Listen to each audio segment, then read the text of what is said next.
ভিডিঅ'টো ৰাতিপুৱা আৰম্ভ কৰিলোঁ যদিও আপোনালোকক এডিটিং কৰি দিবই পৰা নাছিলোঁ। এয়া হ'লহি পিছবেলা। বাৰু যে কি নহওক, এয়া ৰাতিপুৱাৰ দৃশ্য আন দিনতকৈ অকণমান বেলেগ আজি। সেই বেলেগটো আপোনালোকে বুজি নাপাব। আচলতে ভিনদেউ আছিলেহি যে ৩-৪ দিন এজন মানুহ থকাৰ পিছত যেতিয়া যামগৈ বুলি কয় তেতিয়া অকণমান বেয়া লাগেই দিয়কচোন বাৰু। এওঁ মোৰ টিফিনকেইটা স্কুটিত সোমোৱাই দিবলৈ গৈছে। দেখিছে নহয় টিফিনৰ এই গতি। আচলতে স্কুল নাহোঁ বুলি ক'লেও নহয়। প্ৰথম কথা ডিউটি কৰিবই লাগিব। দ্বিতীয় কথা আজি এটা ভাল অনুষ্ঠান আছিলে আৰু এই অনুষ্ঠানটো আপোনালোকক দেখুৱাবলৈ পাই বহুত বেছি ভাল লাগিছে, কাৰণ আজি সুধাকণ্ঠ ডক্টৰ ভূপেন হাজৰিকাৰ জন্মদিন। গতিকে এনে এটা মহান দিনত মহান এভাগী কৰ্ম হ'লে সেয়া জানো আপোনালোকৰ আগত দেখুৱাবলৈ মন নাযাব।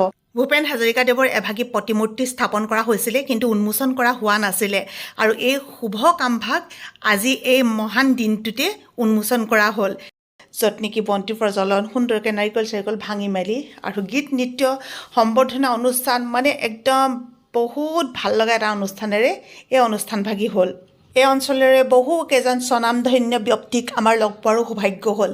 সকলোকে কুশলে থকাৰ কামনা কৰিছোঁ, লগতে ভগৱানৰ ওচৰত প্ৰাৰ্থনা কৰিছোঁ যাতে মহান কামবিলাক কৰি যাবৰ কাৰণে এই মহান ব্যক্তিসকলক সদায় ভগৱানে ভালে কুশলে ৰাখক। বহুতে কেতিয়াবা দুখ অনুভৱ কৰে যে নৱপ্ৰজন্মই কালজয়ী গীতসমূহ পাহৰি পেলাইছে।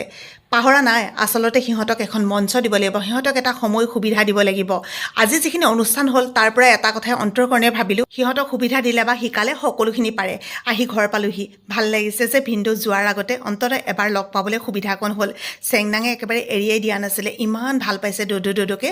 তথাপিও জানিবা নমস্কাৰ কৰি ভিনদেউক বিদায় দিছে। আজি ৰাতি গ'লে ভিনদেউ কাইলৈ ৰাতিপুৱাহে পাবগৈ, গতিকে সকলোৱে আশীৰ্বাদ দিব দেই। হেপ্পী জাৰ্ণি ভিনদেউ।